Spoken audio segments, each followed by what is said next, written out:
Telangana volunteer అంటున్నారుగా మీరు. మీకు వాలంటీర్కి 10,000 ఇస్తా అని చెప్పి ఎలక్షన్ ముందు ఒక వాగ్దానం చేసింది కూటమి ప్రభుత్వం. అలాగే ఒక మంత్రి గారు కూడా తమ్ముడు పూతరేకులు స్వీట్లు కూడా తీసుకొస్తారు రేపు పొద్దున మన ప్రభుత్వం వచ్చాక అన్నారు. ఇప్పుడు ఆ మంత్రి గారు ఎక్కడ ఉన్నారు? ప్లస్ ఎలా మీకు 10,000 చేశారా? మీకు తెలియదే ఉంది, మాది పాలకొల్లు కాన్స్టిట్యున్సీ, పాలకొల్లు నియోజకవర్గం. అయితే ఆ మంత్రి ఎవరో కాదు, మా మంత్రి, పాలకొల్లు నియోజకవర్గం మంత్రి. ఆయన పేరు రామానాయుడు గారు.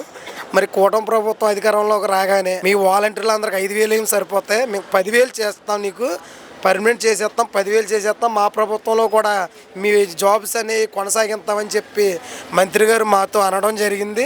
మంత్రి గారు మరి ఒక్కళ్ళ కాదు ఇద్దరిని గారి దగ్గర చాలామందికి వాలంటీర్స్ అందరికి కూడా హామీ ఇవ్వడం జరిగింది.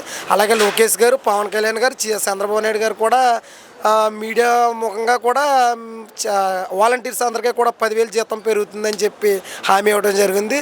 ఈ రోజున ప్రభుత్వం, కూటమి ప్రభుత్వం నాకు ఈ సంవత్సరం అయినా కానీ ఇప్పుడు దాకా వాలంటీర్ ఇష్యూ ఎవరు ఎత్తలేదు. అర్థమైందా? ఇప్పటికైనా ఈ చంద్రబాబు నాయుడు గారు తెలుసుకుని వాలంటీర్ల గురించి మరి క్యాబినెట్లో మాట్లాడి వీటి కోసం, మన అసెంబ్లీలో మాట్లాడి వీటి కోసం వాలంటీర్ కోసం ఆలోచించాలని నేను కోరుకుంటున్నాను. అలా లేని పక్షాన మరి వాలంటీర్లు అందరూ కూడా రోడ్డు మీదకి వచ్చి ఏం చేయడానికైనా, ధర్నాకు దిగడానికైనా సిద్ధంగా ఉన్నామని తెలియజేసుకున్నాను. కాదన్నా, పవన్ కళ్యాణ్ గారు ఒక మాట అన్నారు ఆవిర్భావ దినోత్సవం సభలో, జనసేన ఆవిర్భావ దినోత్సవ సభలో ఒక మాట అన్నారు. 40 ఏళ్ళలో ఉన్న టీడీపీని మేము లేపామన్నారు. మళ్ళా మొన్న ఏదో ఒక మీటింగ్లో నిన్న కాక మొన్నే చంద్రబాబు నాయుడు గారు నాకు సత్తా లేక చంద్రబాబు నాయుడు గారికి సపోర్ట్ చేసా, 15 ఏళ్ళు బంధం ఉంటాం, చంద్రబాబు నాయుడు గారు సీఎంగా ఉండాలని చెప్పి అంటున్నారు. పవన్ కళ్యాణ్ వర్షన్ ఏంటి? పవన్ కళ్యాణ్ గురించి మాట్లాడుకుంటాక ఏముందండి, నేను ఒకటే చెప్తున్నాను సూటిగా పవన్ కళ్యాణ్ గారి కోసం అయితే.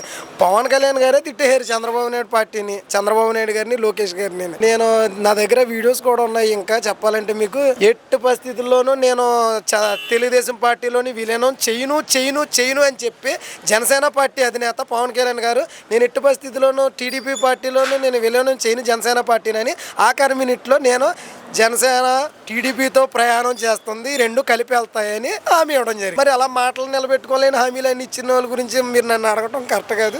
నేను చెప్పను ఆయన గురించి. ఓకే, గోదావరి జిల్లాలో పవన్ కళ్యాణ్కి ఫ్యాన్ బేస్ ఎక్కువ, ఓటు బ్యాంక్ కూడా పవన్ కళ్యాణ్కే ఉందంటారు. నిజంగానే ఉందంటారా? ఆయన ప్రజలు అనుకుంటారు, కానీ అది మన నాయకులు అనుకుంటారు.